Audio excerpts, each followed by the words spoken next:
Committee meeting. Before we do the invoices, Kyle, I'm just going to confirm with you within the 2025 budget, I don't want to use the term additional, but the unspent funding is 92,000 miscellaneous, 26,000 professional services, about 8,000 for the theater. I think it was 8,400 and 7.7 thousand maintenance for a total of 134,000 available for like an emergency maintenance project. Yes, that sounds right. I'm looking for that email real quick. Apologies. But yeah, that sounds correct. Yeah, here it is. 134,637 total. Yep. Perfect. And then I see we moved our placeholder for the roof, which is good. We moved our ready match. Yeah, the roof to January and the ready match to February.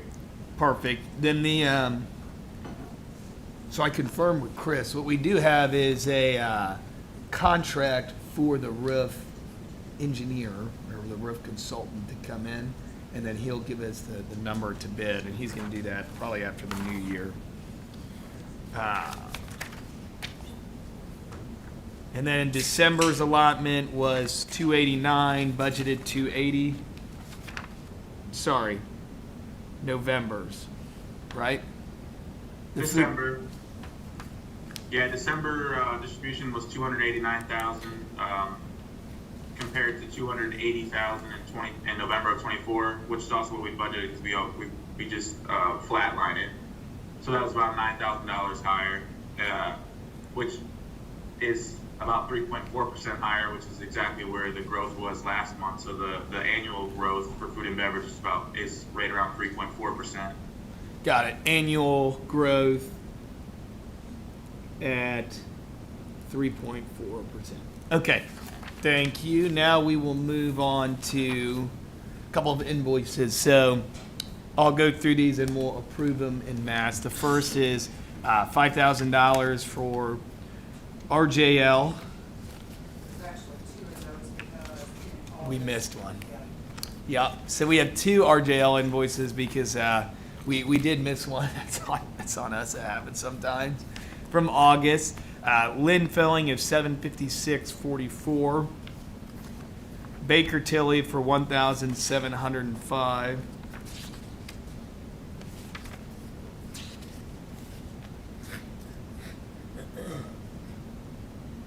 Okay, and then this is kind of a little bit of 2 months because this includes some of Kyle's work in November as well. City of Terre Haute sewage, and you guys better pay that one. We'll find a way to shut the water, even though the water's already shut off. We'll do something. All right, I'll lean it. This is a whopping $28.21. No, we get a lot of $28.21. that's the flat rate. No discount for you from City of Terre Haute sewage. Duke Energy. Definitely no discount from them, $937.15. This one is paid, needs approval. And then USI Insurance, this is one of our larger insurance amounts. For the Indiana Theater. We already Yep. paid for the convention center and the garage, and now that's for the Indiana Theater. And so then I met with USI yesterday to cover next year, any big changes with insurance, any frustrations. They're going to get back to me in a couple of months, and then basically I'll do a line-by-line deep dive of our insurance renewal, what that process will look like, and then I'll definitely get with you, Neil, because I'm sure when it comes to insurance, there's always things we can do with employees, training, and properties as well. But that is $36,722. Indiana American Water, $151.75. We did let in Indiana American Water Monday to the theater to switch out the meter as well. So a little bit of work going on there. With that, I'll entertain a motion to approve. So moved. Second, and then all in favor, aye. Kyle, anything else for us from a financial standpoint? No, I don't think so. I think that summary that we provided is kind of what we looked into this month, and we've kind of talked about the other items. It's nice to see the cash balance growing, but there are some big expenses coming up, as we know.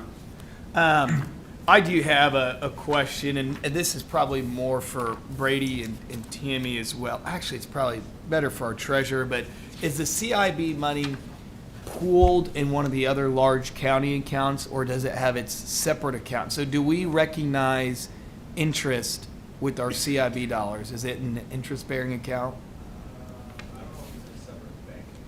Yeah, but It's in a separate fund. it has its own separate, because it's all in food and beverage, so it Yep. has its own. I'm not certain. It's got its own government fund, I don't know how but it's the, split among the banks. so that's a question I'd like us to look into. Each year, we audit, for example, all the city accounts, and not their government fund, but also their private bank Josie does it account. too, and then she goes out and invests and reinvests Yep. and move money constantly. I just want to make sure that the interest from the CIB dollars It's going into- goes into the CIB fund, and we recognize that revenue there, and not the general fund. Because theoretically, your general fund being property taxes, your CIB being food and beverage taxes, we gotta list that revenue here instead of there.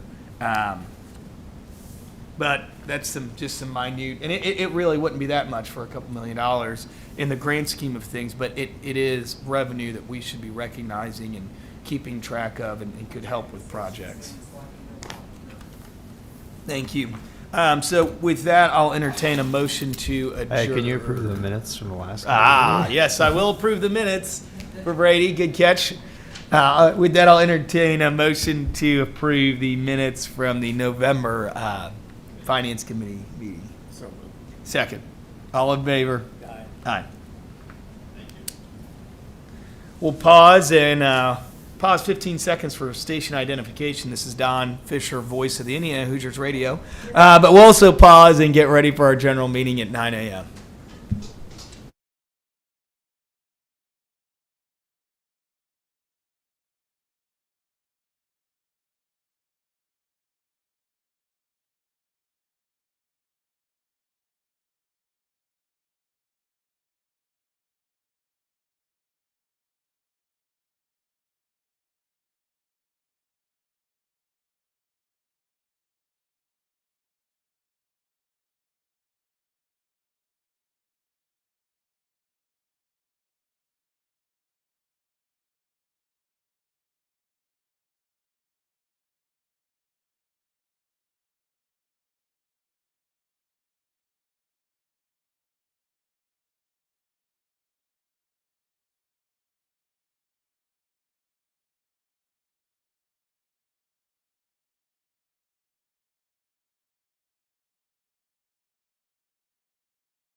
city or counties, if you don't go through it, could have one or two accounts that are just not very excited.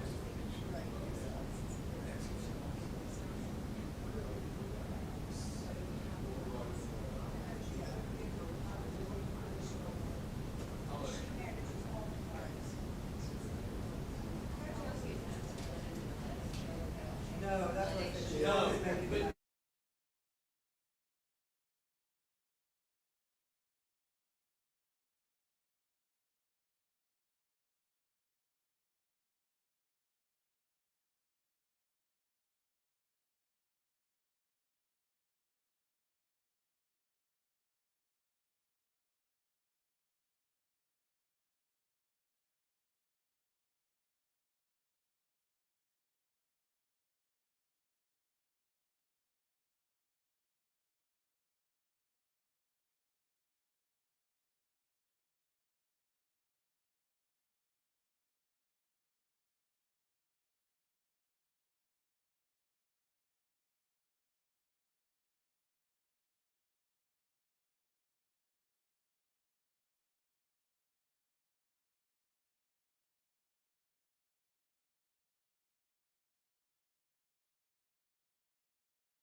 Okay, good morning. I'm going to kind of run this meeting today as treasurer. Our president is unable to be here due to a family passing, and we are thinking of the Schweitzer family during this time. But let's go ahead and call this meeting to order, the Vigo County Capital Improvement Meeting. The date is December 17th, 2025, and we are in the Vigo County Annex County Council room.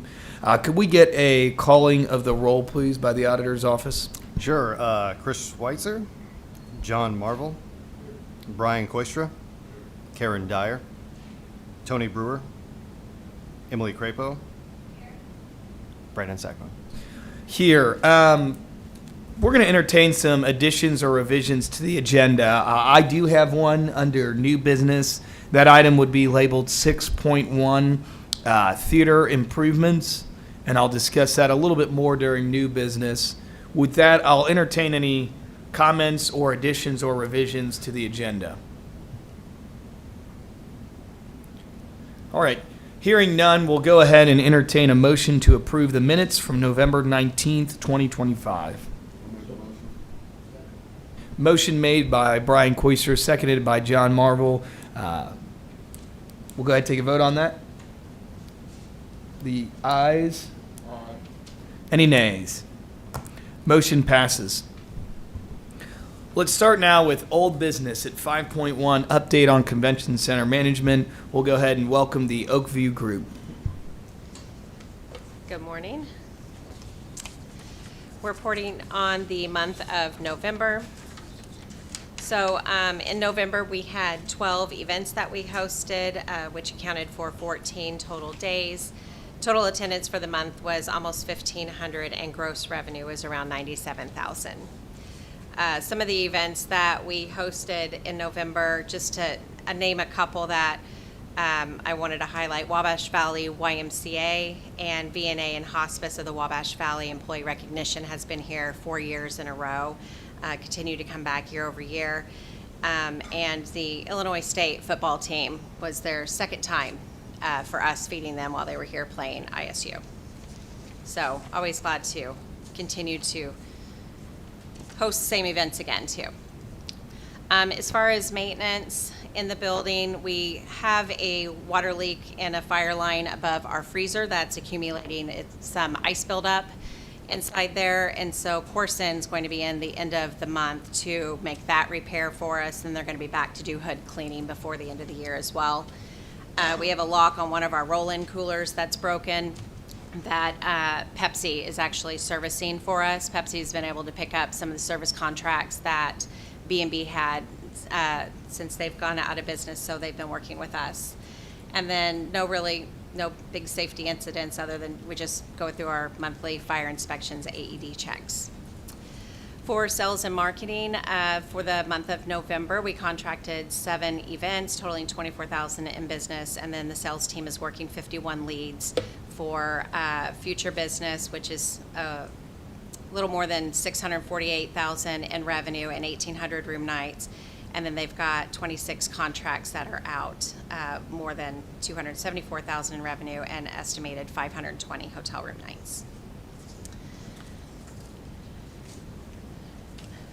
Going to sales and marketing, I won't go through all of these as normal, but one thing that I did want to point out is that in 2026, ASAE, which is American Association of Society of Association Executives, it is an industry conference that will be taking place in Indianapolis.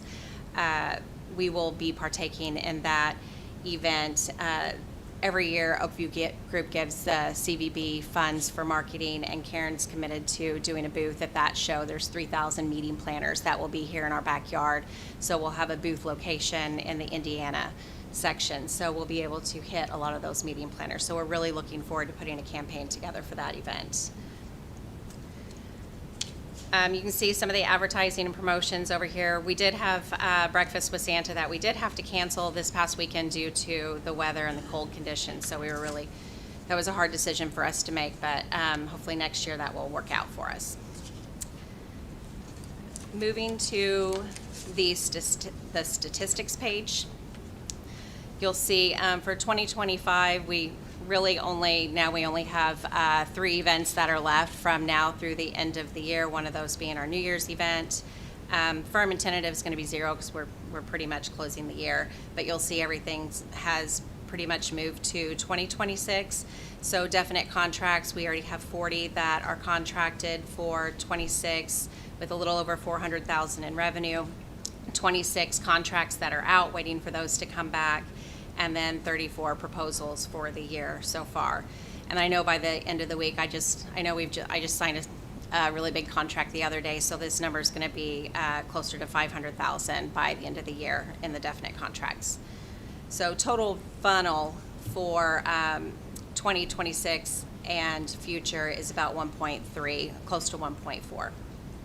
Hotel rooms, over 3,000. We'll continue to track those. So then you can see our 2025 stats year to date. This will be updated one more time next year with December's information, and then in February it'll start over with all new graphs. Moving to the next page, you can just see gross revenue by event type, by month, year over year. So we continue to track our months where we've got our kind of peak times, demand times, and our low seasons.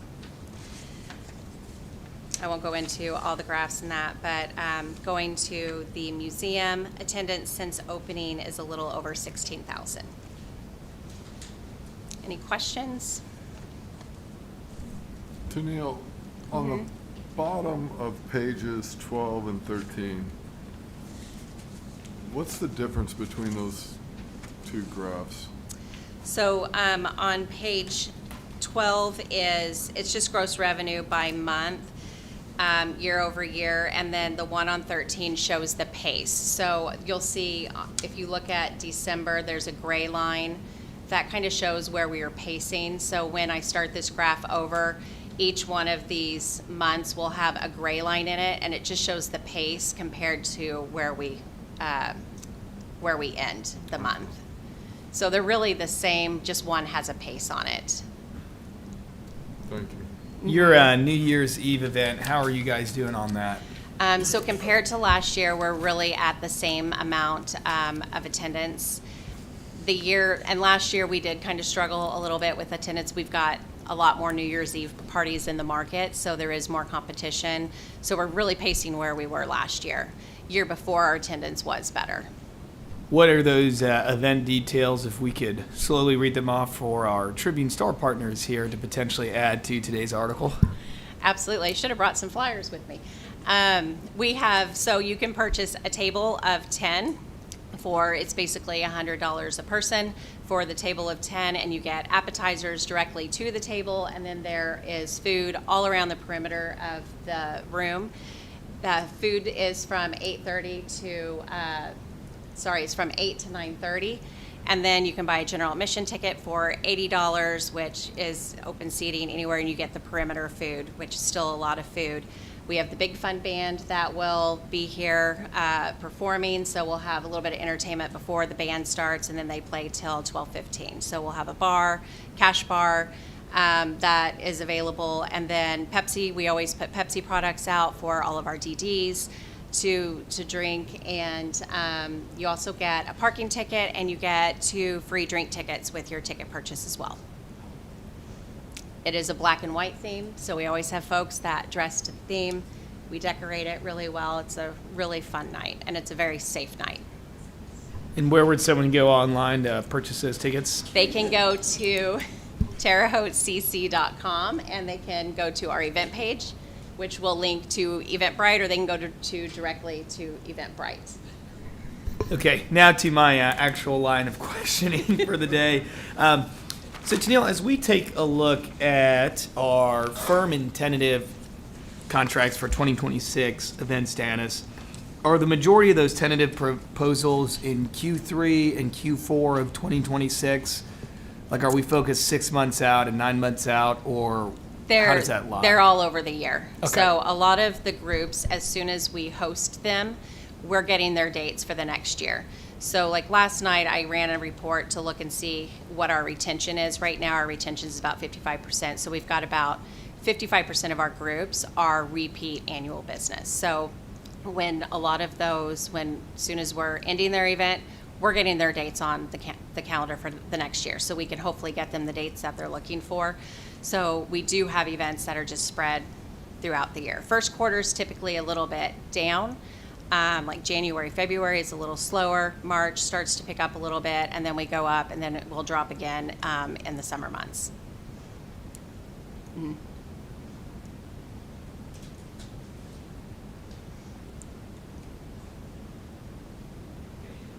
Any further questions?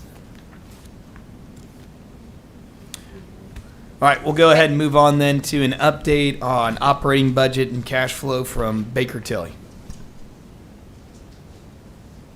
Hi, this is Kyle Carlson with Baker Tilly joining online. Thanks for having me this morning. I'm here to talk about the cash flow that was circulated Monday and field any questions. I will summarize the food and beverage revenues, give a cash balance update, and talk about any material changes we made to the cash flow month to month. The December food and beverage distribution was $289,000 compared to $280,000 in December of 2024. There was a 3.4% annual growth in distributions in 25 compared to 2024. That was good to see. As you move down the cash flow, you will see that the CIB received the distribution from the CVB in November as expected, and November expenditures were minimal. If you're looking at page 2, the cash balance at the end of November is just over $5.3 million, but this balance will be dropping with the upcoming December bond payment and other material expenditure items on the cash flow. Speaking of those material expenditures, we have moved the placeholder for the theater capital for the roof of $388,000 to January, and we've moved the placeholder for the River Project Art Spaces Ready Match $450,000 to February, as anticipated spending months. Okay. And that's really a summary of the changes we made to the cash flow, so I can open up to questions. So on that note, for the board, on page 2, 4 specific disbursement accounts I'd like to point out: theater utility costs, professional services, maintenance, and miscellaneous expenses. So what Kyle and I did is we basically projected out our cost for the end of the year compared to what we budgeted. The difference between what we budgeted and the cost is $134,000. And I'll touch on this in 6.1, but I basically use that $134,000 in savings to develop a plan for the bricks that are falling in the alley off of 7th Street for the Indiana Theater. And I'll cover that more in 6.1, but that's how we came up with the number for what we're discussing on 6.1, using already budgeted funds as to where we got our costs down in. And I will say, for example, for professional services alone, obviously changing law firms, doing a little bit more of the financial stuff on our own, that saved $26,000. Miscellaneous funds, we saved $92,000 there. Our theater utility cost, $8,000, what we spent compared to what we budgeted, and then $7,700 in maintenance. And that combined yields about $134,000 that are, quote, available of already budgeted funds. Any other questions on the cash flow? I've got a question. Kyle, this is Brian. For 2026, our receipts from the various entities being Terre Haute, Vigo County, or the city of Terre Haute, Vigo County, and the CVB, do those continue in 2026, or do any of those fall off? Yes, so they're under different contracts with each unit. So you have the city, the county, and the CVB. You can see those continuing on in 2026, but let's see, the county drops off partially in 2027, and then the CVB and the city continue through 2028, which is as far as we've looked so far. So the county would be the first distribution to drop off in 2027. Yeah, I believe our payment stops like after the first payment in January, and the county's done in 2027. And that's because the bond payment amount starts to go down, correct?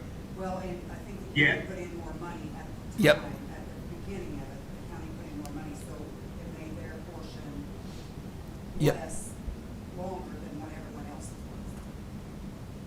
Yeah, and you're right, Mayor. We knew of these revenue distributions when we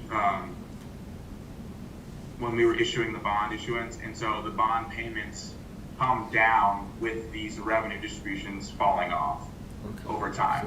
So that's all factored into the bond sizing Okay, and payment sizing. okay, thank you. And then I would assume based off, like, let's look at 2027 for a second, the illustrative project cash flows. When you add up your Terre Haute amount, Vigo County amount, CVB amount, and as we continue even to 2028, it is safe to say that those amounts contribute to the debt service of the building itself. There is a little bit of a gap, basically meaning your payment for the bonds is more than what you're collecting from those entities. But the food and beverage tax amount, that's where it starts to pick up and cover the rest of the bond. So it's close to a net zero, but technically not quite a net zero, because your receipts aren't even adding up for your total debt service anyways. There's always been a little bit of a gap.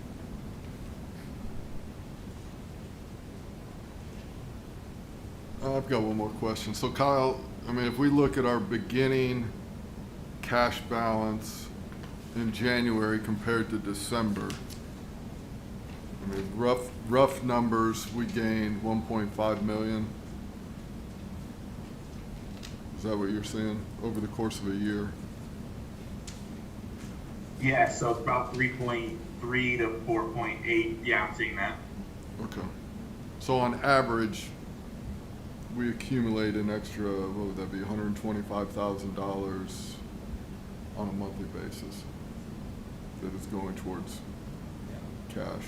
Yeah, in that ballpark. And then it really just depends on what other miscellaneous expenses are you going to have, you know, like the river, art space, those kind of things. You know, you didn't have those big expenditures in 25, but we have some budgeted, or we have some expected in early 2026. But yeah, that's a good way to look at it. Okay.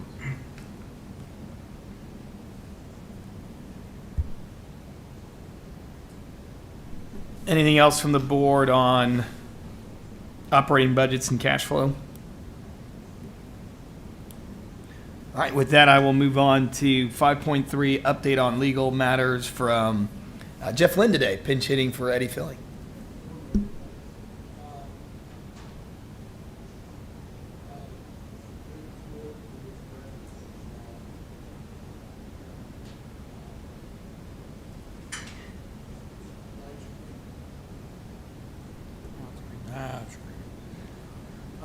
Ravenswood and Bird Graphics demand letter was sent about 3 weeks ago, and haven't heard back.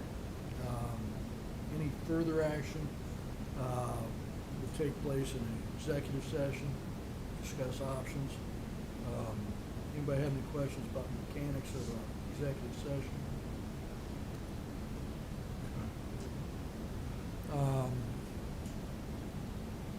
That is all I have as far as legal updates.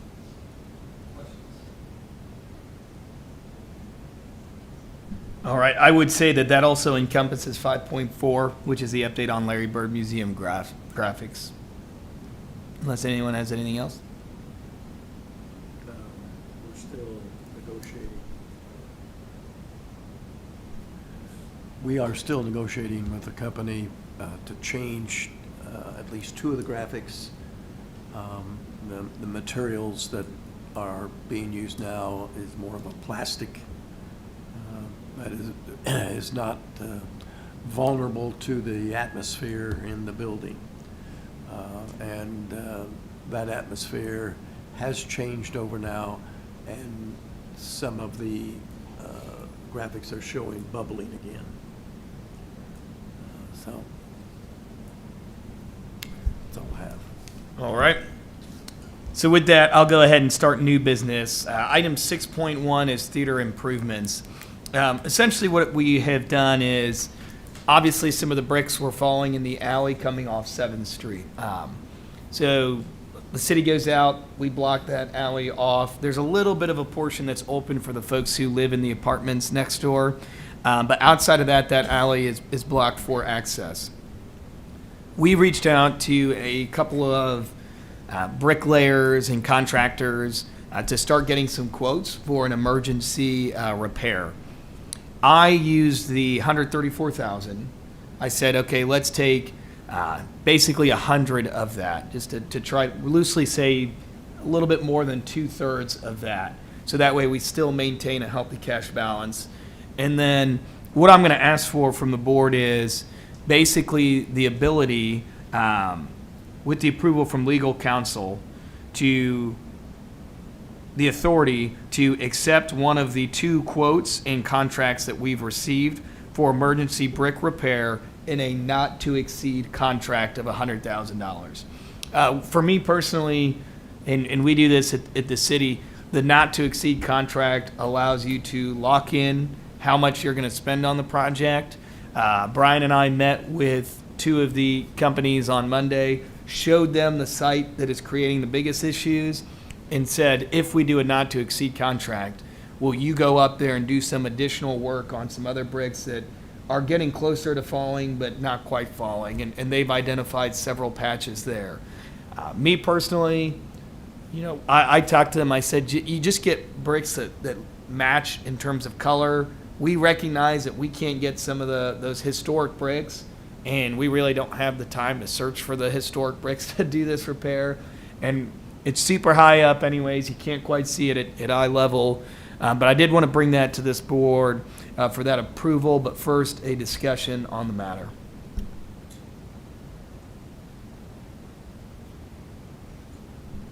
My only recommendation would be, so a not to exceed, it's really gonna be like a time and material contract Yep. with a cap. I would look closely at their hourly rates, because at the end of the day, that's essentially what we're paying based on. So, when we compare the 2 quotes, I'd wanna focus in on that. Potentially, yeah.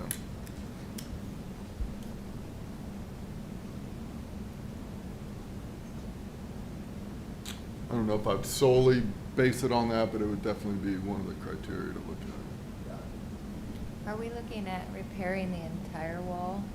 Why are we, we're just guessing on what bricks might fall next and repairing those? No, it's not really, guessing. So there's a difference between doing an entire, obviously, wall replacement, and then with this type of work, what you're doing is, 1, replacing the bricks that fell off, but 2, talking to the contractors, it's doing some tuck point work, kind of solidifying some work, and they believe that that wall is very stable.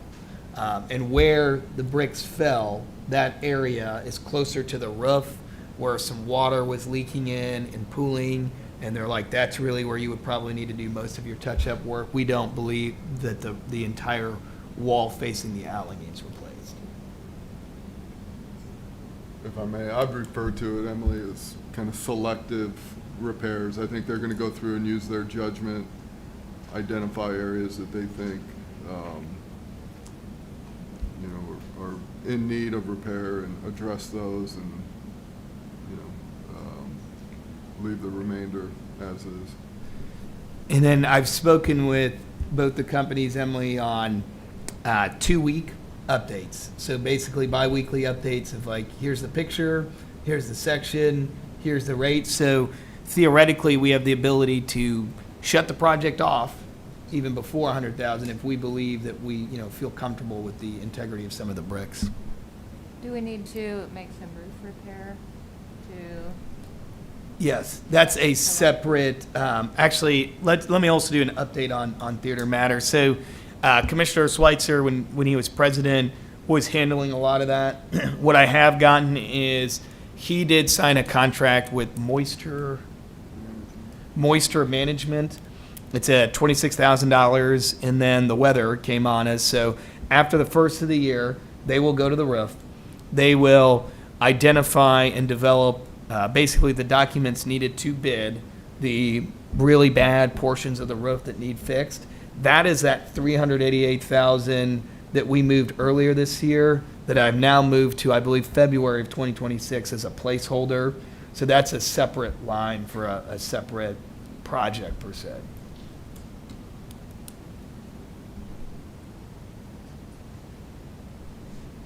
The amount that you just described is certainly not for aesthetic improvements in the building. It's an emergency type thing where the bricks have just fallen off.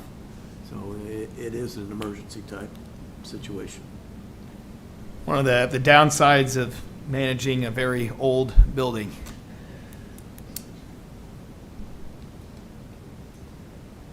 Okay, so if there's no further questions, I will read what I believe to be the correct motion and then allow someone to make that. And Jeff, please correct me at the end. Motion with approval from legal counsel that the CIB treasurer has the authority to accept one of the two quotes and contracts for emergency brick repair not to exceed $100,000. Yeah, so I'd have and contract with, And contract with. Okay, so quote and contract with for emergency brick repair not to exceed $100,000. I'll make that motion. second. Okay, all in favor? Aye. Roll call. Was it unanimous? You do not need a roll call if it was unanimous. Okay. Passes with unanimous support of the present board members. With that, we'll switch to other business, which is questions and comments from any CIB board members. I would just like to congratulate Tammy on her award as Administrator of the Year. That's very impressive, well deserved. Thank you. Congratulations. Okay, our next regular board meeting will be January 28, 2026 at 9 a.m. I believe at that time we'll do officers for the year as well and welcome on any new board members. With that, I will entertain a motion to adjourn today's CIB meeting. All in favor? Aye. And that one's unanimous, so no need for a roll call there. We'll see you guys next month.